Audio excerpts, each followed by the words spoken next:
पहले तो आप सभी देशवासियों को शारदीय नवरात्रि की ढेर सारी शुभकामनाएं। चलिए जानते हैं आज के देश और दुनिया की सिलेक्टेड काम की और महत्वपूर्ण 50 बड़ी खबरों को सिर्फ 10 मिनट में। पर अभी तक आपने इस वीडियो को लाइक नहीं किया तो लाइक कर दीजिए। पीएम मोदी ने देशवासियों को दी शारदीय नवरात्रि की शुभकामनाएं। बोले जगत जननी मां सबको शक्ति और समृद्धि दे, कहा जय माता दी। चेन्नई में संपन्न हुई महिला अधिकार कॉन्फ्रेंस। सोनिया प्रियंका गांधी के अलावा जम्मू कश्मीर की पूर्व सीएम महबूबा मुफ्ती भी हुई शामिल। मोदी सरकार पर महिला आरक्षण अभी लागू करने के लिए बनाया दबाव। उत्तर प्रदेश में पराली जलाने पर अब लगेगा जुर्माना। सैटेलाइट से रखी जा रही नजर, दर्ज होगी एफआईआर। सीएम योगी ने जिलों के डीएम और कमिश्नर को दिए निर्देश। देश भर में आज से शारदीय नवरात्रि शुरू। इस बार घट स्थापना के लिए दिन भर में सिर्फ एक ही शुभ मुहूर्त, जो सुबह 9:27 से 12:27 तक रहेगा। पाकिस्तान पर भारत की जीत का अनंत सिलसिला जारी। वर्ल्ड कप में 8वीं बार हराए रोहित ने 86 रन बनाए। 192 रन का टारगेट 31 ओवर में किया चेज। इजरायल से भारत पहुंचे नागरिकों ने लगाए वंदे मातरम के नारे। ऑपरेशन अजय के तहत 235 लोगों का दूसरा जत्था पहुंचा भारत। अब तक 447 की हुई वतन वापसी।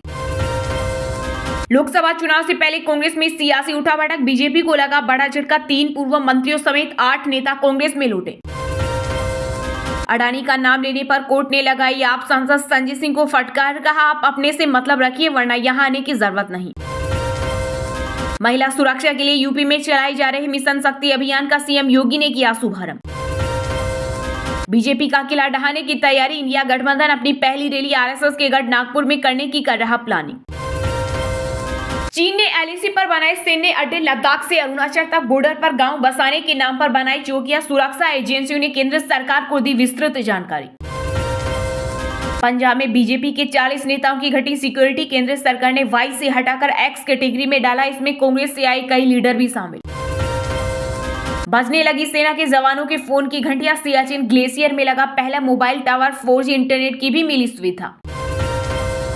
राजस्थान के 12 जिले में 16 अक्टूबर को कांग्रेस करेगी चुनावी शंखनाद। मल्लिकार्जुन खड़गे और सीएम गहलोत समेत कई नेता होंगे शामिल। छठ पूजा पर बिहार के यात्रियों के लिए गुड न्यूज। रेलवे ने त्योहार पर यात्रियों की बढ़ती संख्या को देखते हुए स्पेशल ट्रेनें चलाने का किया ऐलान। अब नाचना गाना नहीं, ऑफिस में काम करते नजर आएंगे किन्नर। जम्मू कश्मीर में सरकारी नौकरी करने का मिला हक। राज्य के विकास में करेंगे सहयोग। हिमाचल की सुक्खू सरकार का बड़ा ऐलान। एशियन गेम्स में गोल्ड मेडल जीतने वाले खिलाड़ियों को मिलेंगे 15-15 लाख रुपए। उत्तरी गाजा पट्टी से बड़े पैमाने पर फलस्तीनियों ने किया पलायन। इजरायल ने हमास की हवाई सेना के चीफ को किया ढेर। वेस्ट बैंक में 230 संदिग्धों को पकड़ा। बॉक्स ऑफिस पर दिखेगा अब तक का सबसे बड़ा क्लेश। शाहरुख खान की फिल्म डंकी और प्रभास स्टारर सालार एक ही दिन 25 दिसंबर को क्रिसमस पर देंगी दस्तक। हरियाणा की खट्टर सरकार के खिलाफ अपनी मांगों को लेकर मोर्चा खोलेगी बिजली निगम के कर्मचारी। आंदोलन की दी चेतावनी। बर्बरता का जवाब क्रूरता से दे इजरायल। दोनों पक्षों से रूस के अच्छे संबंध सुलझा सकते हैं लड़ाई। रूसी राष्ट्रपति पुतिन का बड़ा बयान। सुन ले मैडम प्रियंका गांधी और कमलनाथ, हम सम्मान भी देंगे और सामान भी। एमपी सीएम का कांग्रेस पर वोर। बोले हमारे दिल में आदिवासी भाई बहनों के लिए असीम जगह। केंद्र का ऐलान, हर साल 23 अगस्त को मनाया जाएगा राष्ट्रीय अंतरिक्ष दिवस। जारी की अधिसूचना। जातीय जनगणना को लेकर सपा प्रमुख अखिलेश यादव का बड़ा दावा। कहा चुनाव आते आते बीजेपी भी करने लगेगी जातिगत जनगणना की बात। कांग्रेस नेता राहुल गांधी मिजोरम में करेंगे पार्टी का प्रचार। अगले सप्ताह कर सकते हैं राज्य का दौरा। प्रधानमंत्री मोदी ने मुंबई के जियो वर्ल्ड सेंटर में आयोजित इंटरनेशनल ओलंपिक कमेटी के 141वीं सेशन का किया उद्घाटन। 40 साल बाद मेजबानी कर रहा भारत। इससे पहले साल 1983 में आईओसी के 86वें सेशन की मेजबानी की थी। मध्य प्रदेश के सीएम शिवराज सिंह ने कमलनाथ की ठगी का किया पर्दाफाश। बोले कंफ्यूज करो और वोट लो की नीति अपना रही कांग्रेस।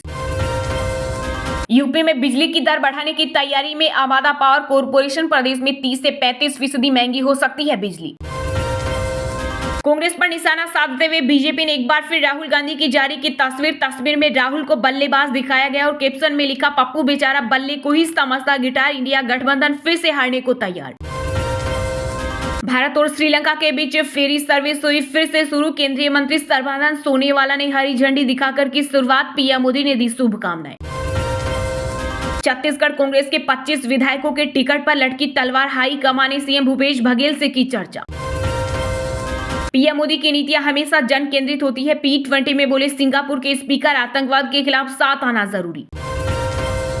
जम्मू कश्मीर की पूर्व सीएम महबूबा मुफ्ती को लगा बड़ा झटका। पीडीपी कठुआ इकाई के सारे नेताओं ने थामा बीजेपी का दामन, पार्टी पर लगाए गंभीर आरोप। पूर्व सीएम रमन सिंह की नामांकन रैली में 16 अक्टूबर को छत्तीसगढ़ आएंगे केंद्रीय गृह मंत्री अमित शाह। कांग्रेस ने उठाए सवाल, कहा बीजेपी को सता रहा हार का डर। इजरायली सेना की गाजा पट्टी में जमीनी कार्रवाई, हजारों फिलिस्तीनी घर छोड़कर भागे। पीएम नेतन्याहू ने दिए संघर्ष की ओर भयावह होने के संकेत, कहा यह तो बस शुरुआत है। मोहब्बत दुकान में नहीं, हमारे दिल में होनी चाहिए। महाराष्ट्र के डिप्टी सीएम देवेंद्र फडणवीस ने राहुल गांधी पर बोला हमला। टिकट को लेकर राजस्थान में कांग्रेस का मंथन हुआ पूरा। सीएम गहलोत ने बीजेपी पर साधा निशाना, कहा भाजपा ने हमेशा प्रदेशों में सरकारें गिराने का काम किया। बेटियों के लिए अभिशाप बनी बीजेपी सरकार। मध्य प्रदेश में महिला सुरक्षा पर पूर्व सीएम कमलनाथ का बड़ा दावा। मध्य प्रदेश के इंदौर में वोटिंग बढ़ाने के लिए अनोखी पहल, वोट डालकर आइए और फ्री में पोहा जलेबी खाइए। महाटक सुकेश चंद्रशेखर ने जेल से फिर लिखा अभिनेत्री जैकलीन के नाम खत, कहा नवरात्र में रखूंगा 9 दिन के व्रत। मुस्लिम का वोट लो और हिंदुओं को जात में बांटो, यही है नीतीश सरकार। बिहार की राजधानी पटना में गरजे केंद्रीय मंत्री गिरिराज सिंह।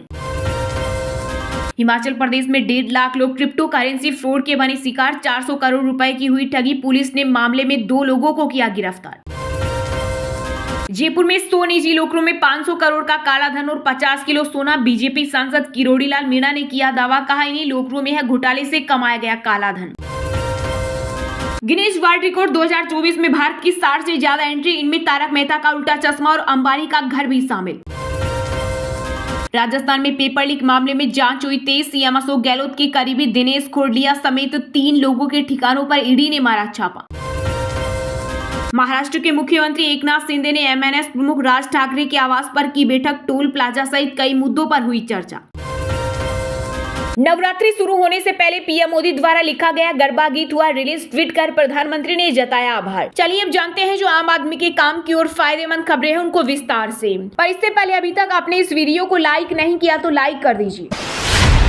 जातीय जनगणना को लेकर सपा प्रमुख अखिलेश यादव का बड़ा दावा, कहा चुनाव आते आते बीजेपी भी करने लगेगी जातिगत जनगणना की बात। जी हां, लोकसभा चुनाव से पहले जातीय जनगणना को लेकर सियासत तेज हो गई है। विपक्ष दल इस मुद्दे को जोर शोर से उठा रहे हैं और हर मंच पर इसकी बात कर रहे हैं। वहीं बीजेपी जातीय गणना के पक्ष में नहीं है। बीजेपी विपक्ष पर जातीय राजनीति का आरोप लगा रही है। इस बीच समाजवादी पार्टी के अध्यक्ष अखिलेश यादव ने एक बार फिर से जातीय जनगणना को लेकर बड़ा दावा किया है। उन्होंने कहा कि चुनाव आते आते बीजेपी भी इसकी बात करने लगेगी। सपा सुप्रीमो अखिलेश यादव ने कहा कि भाजपा सरकार की गलत नीतियों के चलते पिछड़ों, दलितों और अल्पसंख्यकों के साथ अन्याय हो रहा है, जिसकी वजह से अब देश भर में जातीय जनगणना की मांग होने लगी है। उन्होंने कहा हो सकता है कि चुनाव आते आते भाजपा भी जातीय जनगणना की बात करने लगे। अखिलेश यादव ने आगे कहा कि सामाजिक न्याय और समानता तभी आएगी जब जातीय जनगणना होगी। इससे सभी पिछड़ों, दलितों और अल्पसंख्यकों को अधिकार के साथ सम्मान भी मिलेगा। इससे सभी को समानुपातिक भागीदारी मिल सकेगी। उन्होंने कहा कि हम पिछड़े दलित समाज को अपना हक और सम्मान दिलाने के लिए प्रतिबद्ध हैं। हम सब एक हैं। अखिलेश ने कहा समाज में विसंगति और असमानता को दूर करने के लिए नेताजी ने फूलन देवी को संसद पहुंचाया था।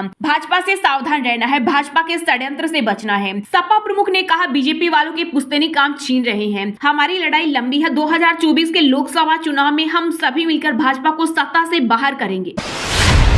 बीजेपी का किला ढहाने की तैयारी। इंडिया गठबंधन अपनी पहली रैली आरएसएस के गढ़ नागपुर में करने की कर रहा प्लानिंग। जी हां, आखिरकार एनसीपी नेता शरद पवार की राय पर बाकी नेता भी सहमत होने लगे हैं। ऐसे संकेत मिल रहे हैं कि इंडिया गठबंधन की पहली रैली नागपुर में हो सकती है। पहले ये रैली भोपाल में करने का फैसला हुआ था, लेकिन एमपी के पूर्व सीएम कमलनाथ इसके लिए तैयार नहीं हुए। कमलनाथ नहीं चाहते थे कि विधानसभा चुनाव की तैयारी छोड़कर वे साझा रैली के इंतजाम में जुट जाएं। वहीं सूत्रों से जानकारी मिली है कि इंडिया गठबंधन की अगली बैठक भी नागपुर में करने का विचार हो रहा है। गठबंधन के कुछ सहयोगी दलों की राय है कि जब रैली के लिए सब आएंगे तो फिर मीटिंग भी कर ली जाएगी। पिछली बैठक मुंबई में 30 सितंबर और 1 अक्टूबर को हुई थी। इसके बाद से कांग्रेस के नेता राज्यों के विधानसभा चुनाव में व्यस्त हो गए, जबकि तय हुआ था कि इंडिया गठबंधन की मीटिंग महीने में कम से कम एक बार तो जरूर हो। नागपुर में इंडिया गठबंधन की पहली रैली के लिए तारीख अभी तक तय नहीं हुई है। एनसीपी अध्यक्ष शरद पवार तो चाहते थे कि ये रैली इसी महीने की आखिरी में हो। कांग्रेस पार्टी भी इसके लिए तैयार हो गई, लेकिन कहा जा रहा है कि बंगाल की सीएम ममता बनर्जी इसके लिए राजी नहीं हुई। उन्होंने कहा कि बंगाल में तब पूजा और त्योहार का समय होगा, इसलिए तारीख आगे बढ़ा दी जाए। सूत्रों के मुताबिक कांग्रेस पार्टी ने नवंबर के पहले हफ्ते में रैली करने का प्रस्ताव रखा है। शरद पवार और उद्धव ठाकरे भी इसके लिए तैयार हो गए हैं। बिहार के सीएम नीतीश कुमार और सपा अध्यक्ष अखिलेश यादव से भी इस बारे में बातचीत कर ली गई है। वहीं नागपुर में इंडिया गठबंधन बैठक को लेकर कांग्रेस के नेताओं की एक राय नहीं है। पार्टी के एक नेता ने बताया कि उस समय एमपी, राजस्थान, छत्तीसगढ़ और तेलंगाना में विधानसभा के लिए चुनाव प्रचार चल रहा होगा। ऐसे में पार्टी के सीनियर नेताओं के लिए 2 दिन निकालना बड़ा मुश्किल हो सकता है।